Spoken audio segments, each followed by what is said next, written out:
Assalamualaikum students. Biology series is now started through this channel. Welcome to the Bright Future Academy. Biology series का हम आगाज़ करने जा रहे हैं। हम इस पूरे सेशन में कोर्स कंप्लीशन के साथ साथ जो एक्सरसाइजेज हैं उनको भी सॉल्व करेंगे। चैप्टर के लास्ट में जो क्वेश्चंस दिए होते हैं उनको भी सॉल्व करेंगे, क्योंकि बोर्ड एग्ज़ाम में उन क्वेश्चंस में से लाजमी एक या दो क्वेश्चंस पूछे जाते हैं, शॉर्ट क्वेश्चंस में भी और लॉन्ग क्वेश्चंस में भी। एक्सरसाइजेज को भी सॉल्व करेंगे, क्योंकि ऑब्जेक्टिव पेपर में 12 मार्क्स की आती है। तो अगर किसी स्टूडेंट की एक्सरसाइज अच्छे से कंप्लीट होगी तो इट मीन्स कि वो अपनी ऑब्जेक्टिव के मार्क्स सिक्योर कर सकता है। पेपर पैटर्न को भी डिस्कस करेंगे कि आपका पेपर पैटर्न कैसा होना चाहिए, कि बोर्ड पेपर पैटर्न क्या है और आपने अपना पेपर किस पैटर्न के मुताबिक अटैम्प्ट करना है, क्योंकि बहुत से स्टूडेंट्स इस बात में कंफ्यूज रहते हैं कि बोर्ड पेपर पैटर्न क्या है और उन्होंने अपना पेपर किस पैटर्न के मुताबिक अटैम्प्ट करना है। तो पेपर पैटर्न को डिस्कस करेंगे, बोर्ड पेपर पैटर्न को डिस्कस करेंगे, क्योंकि अगर पेपर को बोर्ड पेपर पैटर्न के मुताबिक अटैम्प्ट ना किया जाए तो मार्क्स लूज होने का खदशा रहता है। प्रेजेंटेशन को डिस्कस करेंगे, क्योंकि मोस्टली स्टूडेंट्स इस चीज़ को इम्पोर्टेंस नहीं देते कि प्रेजेंटेशन कितनी अहमियत रखती है एक साइंस पेपर में, क्योंकि एग्जामिनर को स्टूडेंट से एक साइंस पेपर में दो ही चीज़ों की रिक्वायर होता है, फर्स्ट है प्रेजेंटेशन और सेकंड है डायग्राम्स। तो प्रेजेंटेशन भी आपको सिखाएंगे कि आपने लेबलिंग कहाँ करनी है, हेडिंग्स और सब हेडिंग्स वगैरह आपने कहाँ पुट करनी है, आपने मार्जिन्स कहाँ लगाने हैं, स्केलिंग कैसे करनी है, आपने मार्कर्स कैसे यूज़ करने हैं, किस कलर के मार्कर्स आप यूज़ कर सकते हैं और आपने कट मार्कर का इस्तेमाल कैसे करना है। डायग्राम्स आपको सिखाएंगे कि आपने डायग्राम्स कैसे बनाने हैं। 9th और 10th स्पेशली बायोलॉजी के पेपर में, क्योंकि साइंस पेपर है तो साइंस पेपर में डायग्राम्स ज़रूर स्टूडेंट्स को बनानी आनी चाहिए और इसके मार्क्स भी अच्छे खासे मिल जाते हैं क्वेश्चन के। तो डायग्राम भी आपको सिखाएंगे कि आपने डायग्राम्स किस मार्कर से बनाने हैं या किस पेन से बनाने हैं, या आपने डायग्राम्स की लेबलिंग कैसे करनी है।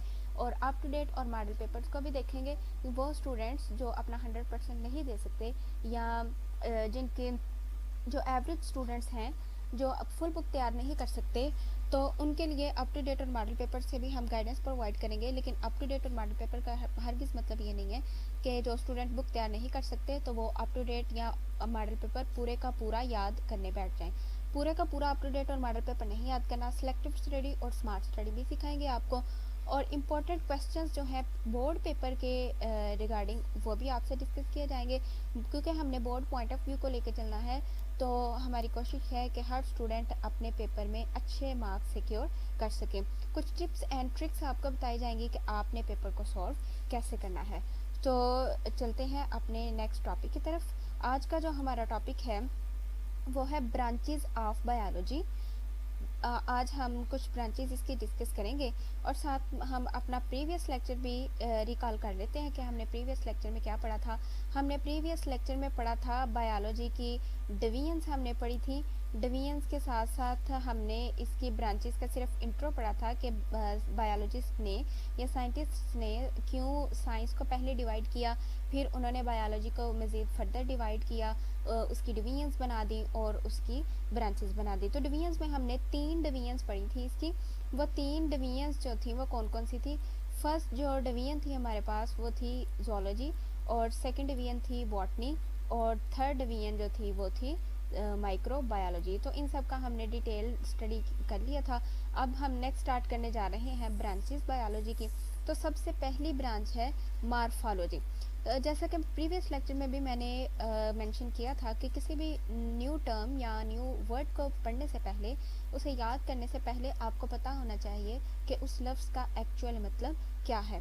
तो यहाँ पे मॉर्फोलॉजी, वैसे तो मॉर्फिज्म या मॉर्फा मीन्स है शेप या फॉर्म एंड स्ट्रक्चर, यानी किसी भी चीज़ की बनावट कैसी है, उसका स्ट्रक्चर कैसा है, या उसकी शक्लो सूरत या उसकी फॉर्म कैसी है। तो मॉर्फा से मुराद है जी मॉर्फिज्म या मॉर्फा से मुराद है शेप या फॉर्म। और सेकंड वर्ड है यहाँ पे लॉजी। लॉजी से मुराद है टू स्टडी और टू थॉट और रीजनिंग। तो लॉजी से मुराद है टू स्टडी और थॉट और रीजनिंग, सोचना और वजह तलाश करना। तो अगर हम मॉर्फोलॉजी पूरे पे गौर करें तो हमें इस वर्ड का मीनिंग पता चलता है। टू स्टडी मतलब सोचना या वजह तलाश करना, किसके बारे में? शेप्स एंड फॉर्म्स के बारे में। अब शेप्स और फॉर्म किसके बारे में? क्योंकि हम बायो पढ़ रहे हैं तो बायोस मीन्स क्या है, लाइफ। तो लाइफ से हम क्या मुराद लेते हैं, ऑर्गेनिज्म, जिंदा जानदार। तो इट मीन्स कि study about form and functions of living organisms. क्योंकि हम जब भी लाइफ की बात करते हैं तो लाइफ तो जिंदा जानदारों की या जिंदा चीज़ों की होती है।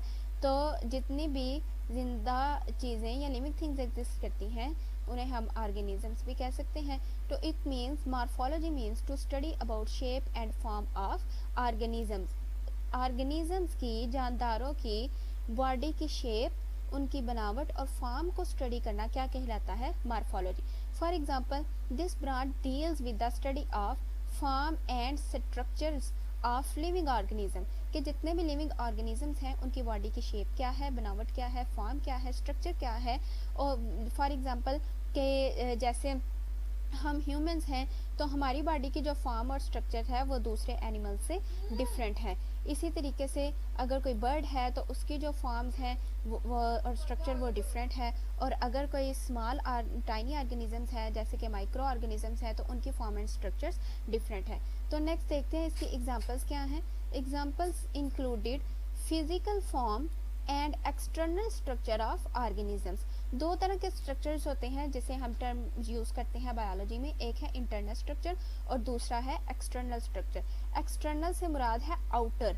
आउटर मीन्स जो बाहर वाली साइड पर मौजूद है या जो चीज़ हमें बाहर नज़र आ रही है उसे कहेंगे एक्सटर्नल। और फिजिकल से भी मुराद है बॉडी शेप। तो it means morphology is the study of physical form and external structure of organism. इसमें हम किसी भी जो ऑर्गेनिज्म है उसकी बॉडी की शेप को देखते हैं कि उसका स्ट्रक्चर कैसा है। फॉर एग्जांपल अगर हम चौपाई की बात करते हैं या किसी एनिमल की बात करते हैं, फॉर एग्जांपल अगर हम लाइन की बात करें तो लाइन के उसके जो है वो 4 आर्म्स हैं, उसके 2 आर्म्स एंड 2 लेग्स ऐसे कह लें आप। और अगर हम ह्यूमंस की बात करें तो हमारे 2 बाजू हैं और 2 टांगे हैं, तो उनके वहाँ पे 4 पाँव हैं। तो इट मीन्स कि ये डिफरेंस आ गया। इसी तरीके से अगर बर्ड्स को देखें तो बर्ड्स में और ह्यूमंस की अगर बात करें तो इसमें भी बहुत ज़्यादा कंपैरिजन डिफरेंस है।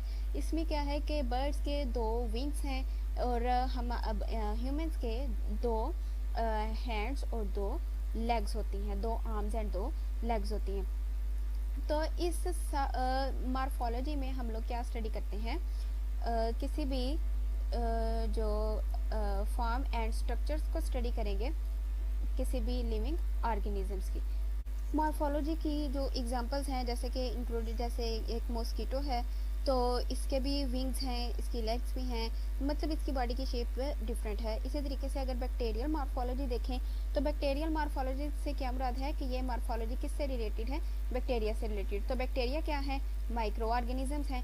हमने अपने प्रीवियस लेक्चर में इसको डिटेल से डिस्कस किया था। तो हर बैक्टीरिया की जो बॉडी शेप है और बॉडी फॉर्म है वो क्या है, डिफरेंट है। जैसे कि यहाँ पे कुछ एग्जाम्स और कुछ टाइप्स बताई गई हैं बैक्टीरिया की। और जैसा कि पहली टाइप है बेसिलस, तो इसकी शेप डिफरेंट है। फिर रॉड शेप है, ये सेकंड टाइप है बैक्टीरिया की। ये सिर्फ आपको समझाने के लिए, अंडरस्टैंडिंग के लिए है। कोकाई, तो इसकी शेप क्या है, स्फेरिकल शेप है। थर्ड जो है टाइप वो है स्पाइरल कर्व, तो इसकी शेप क्या है, डिफरेंट है। तो ये सब क्या हो गई कि मॉर्फोलॉजी की एग्जांपल्स के शेप्स और बॉडी फॉर्म जो है वो हर जानवर की स्टडी करने को क्या कहा जाता है, मॉर्फोलॉजी कहा जाता है। नेक्स्ट है सेकंड ब्रांच मॉलिक्यूलर बायोलॉजी और बायोकेमिस्ट्री। मॉलिक्यूलर बायोलॉजी, अब हम इस वर्ड पे गौर करें तो यहाँ पे हमें 2 वर्ड्स देखने को मिलते हैं। फर्स्ट क्या है जी, मॉलिक्यूलर, और सेकंड क्या है, बायोलॉजी। बायोलॉजी में 2 वर्ड्स थे, हम साथ साथ रिकॉल करते जाएंगे जो हमने प्रीवियस लेक्चर में पढ़ा था। तो बायोस या बायो से हमने क्या मुराद लिया, लाइफ, एंड लॉजी से क्या मुराद था या लोगोस से क्या मुराद था, टू स्टडी और टू थॉट और रीजनिंग, सोचना या वजह तलाश करना, सोचना या वजह तलाश करना किसके बारे में, लाइफ के बारे में। और मॉलिक्यूलर से हमें एक सेंस क्रिएट होती है, क्या आता है माइंड में, हमारे मॉलिक्यूल्स। तो इट मीन्स कि अगर हम पूरे वर्ड को साथ मिलाकर पढ़े तो इसका मतलब क्या बनता है, molecular biology to study about molecules of life. वैसे तो बायोलॉजी का मतलब है टू स्टडी अबाउट लाइफ, लेकिन अगर हम पूरे को कंप्लीट करके देखें तो study about molecules of life, मतलब उन मालिक्यूल्स को स्टडी करना जो कि लाइफ से रिलेटेड है या लाइफ यानी एक लिविंग ऑर्गेनिज्म में एग्जिस्ट करते हैं। इसी वजह से इसको इस ब्रांच को बायोकेमिस्ट्री भी कहा जाता है। बायोकेमिस्ट्री में अब कितने वर्ड्स हैं, एक है बायो और सेकंड कौन सा है, केमिस्ट्रीज। तो केमिस्ट्रीज में हम क्या स्टडी करते हैं, मालिक्यूल्स को स्टडी करते हैं। और बायोस मीन्स क्या है, लाइफ। तो इट मीन्स के बायोकेमिस्ट्री का वर्ड को अगर हम कंप्लीट देखें तो इसका मतलब क्या बनेगा, study about molecules of life. तो उन मालिक्यूल्स को स्टडी करना जो कि लाइफ से रिलेटेड है, मतलब जो लिविंग ऑर्गेनिजम्स में एग्जिस्ट करते हैं। तो study of molecules of life is called molecular biology. Molecular biology का सेकंड नेम क्या है, biochemistry. Biochemistry deals with the study of molecules of life. For example, मिसाल के तौर पर वाटर का जो केमिकल फार्मूला है वो क्या है, H2O। वाटर, प्रोटीन्स, जो कुछ प्रोटीन्स है, प्रोटीन क्या है, मैक्रोमोलिक्यूल्स हैं।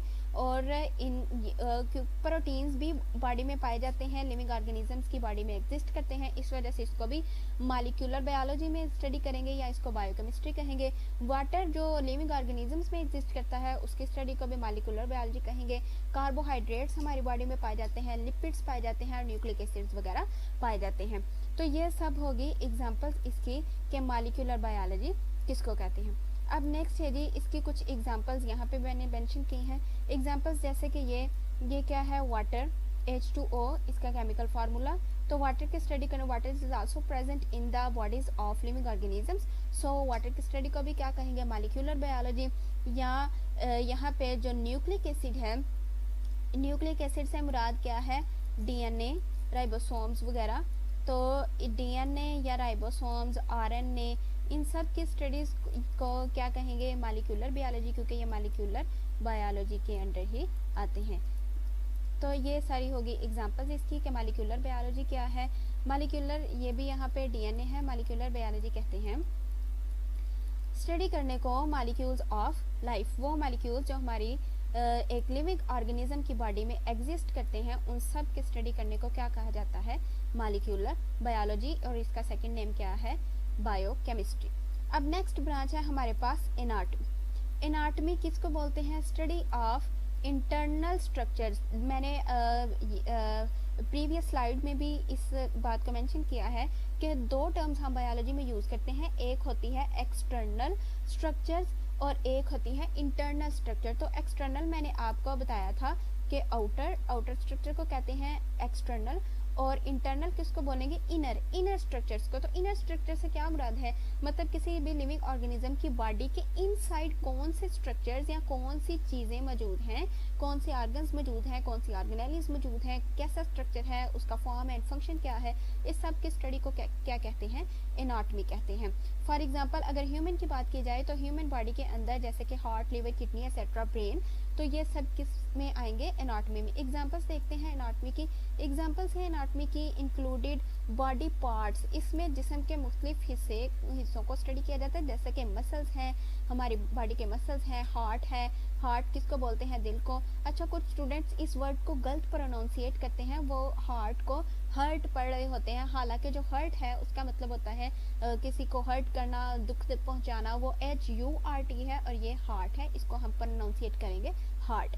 मसल्स, हार्ट, ब्रेन हमारा दिमाग, ब्लेडर, मसाना एंड किडनीज और हमारे गुर्दे वगैरह। अब ये जो जितने भी ऑर्गन्स हैं ये अलग-अलग ऑर्गन हैं, उनसे इन सब का फंक्शन भी अलग अलग है। मसल्स का फंक्शन क्या है, हमारी बॉडी की एनर्जी को यूटिलाइज करना और हमें फंक्शन करने, हमारी बॉडी को फंक्शन करने में फैसिलिटेट करना। हार्ट का काम क्या है, ब्लड पंप करना। ब्रेन का काम क्या है, thinking and processing and functioning. And bladder का काम क्या है, ये यूरिन को स्टोर करता है। एंड किडनीज का काम क्या है, फिल्ट्रेशन। तो हर जो ऑर्गन्स है उनका भी अलग अलग फंक्शन है, और इस सारे को स्टडी को हम क्या बोलेंगे, एनाटॉमी बोलेंगे। अब नेक्स्ट मैंने यहाँ पे एक और स्लाइड शेयर की है ताकि स्टूडेंट्स को समझने में ज़्यादा आसानी हो। फॉर एग्जांपल, यहाँ पे डिफरेंट पार्ट्स जो हैं वो हमारी बॉडी के वो दिखाए जा रहे हैं। एनाटॉमी जो इसको हम बोलेंगे ह्यूमन एनाटॉमी, मैंने इसीलिए ये स्लाइड आपके साथ शेयर की। यहाँ पे है ब्रेन, तो ब्रेन क्या है, एक अलग स्ट्रक्चर है, इसका एक अलग फंक्शन है। ये क्या है जी, हार्ट, हार्ट का भी एक अलग फंक्शन है। हार्ट का फंक्शन क्या है? ब्लड को पंप करना। इसी तरीके से ये क्या है? किडनीज हैं। तो किडनीज का फंक्शन क्या है? किडनीज जिन्हें गुर्दे बोलते हैं, किडनीज का फंक्शन क्या है? ये फिल्ट्रेट करती हैं किसको? हमारे ब्लड को, और अलग करती हैं साल्ट्स और वाटर को। और इसी तरीके से यहाँ पे ये क्या है जी? ब्लेडर है। तो ब्लेडर का फंक्शन क्या है? ये यूरिन को स्टोर करता है। और इसी तरीके से और भी जो डिफरेंट हैं, जैसे ये मसल्स है। मसल्स का काम क्या है? ये हमें किसी भी चीज़ को उठाने में या हमारी बॉडी को वर्कआउट करने में हेल्प करते हैं, और हमारी बॉडी की एनर्जी को यूटिलाइज करने में फंक्शन परफॉर्म करते हैं। ये यहाँ पे लंग्स हैं।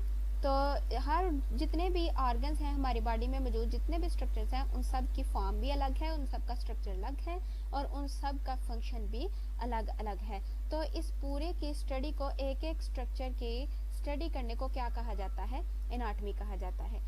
तो स्टडी ऑफ इंटरनल स्ट्रक्चर्स के बॉडी के अंदर क्या मौजूद है, कैसे स्ट्रक्चर्स मौजूद है, उनका फॉर्म एंड फंक्शन क्या है, उन सब की स्टडी को क्या कहते हैं? ह्यूमन एनाटॉमी या एनाटॉमी कहा जाता है। चैनल को सब्सक्राइब करना मत भूलिएगा, वीडियो को लाइक एंड शेयर भी कर दें, और अपना फीडबैक देना मत भूलिएगा कि आपको लेक्चर कैसा लगा, आपको वीडियो कैसी लगी। तो आप हमें कमेंट सेक्शन में बता सकते हैं। तो मिलते हैं अपनी नेक्स्ट वीडियो में। तब तक के लिए अल्लाह हाफिज़। Thanks for watching.